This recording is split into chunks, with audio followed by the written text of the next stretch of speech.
Easy standing poses. Try the swan dive.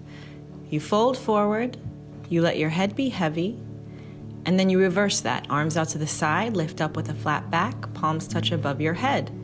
Do this as many times as feels good. It'll be a nice rush of blood to the head.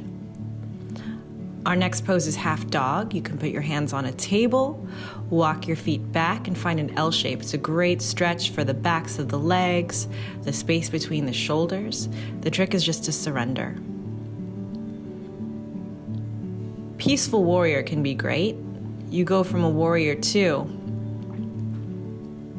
and then you reverse the pose, making it a bit of a back bend. All these poses can be done easily at your office.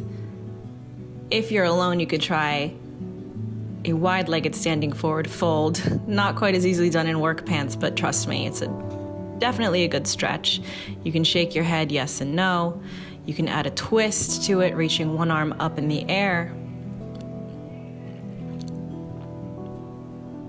It's just an easy way to let go of tension during the workday, or even at home.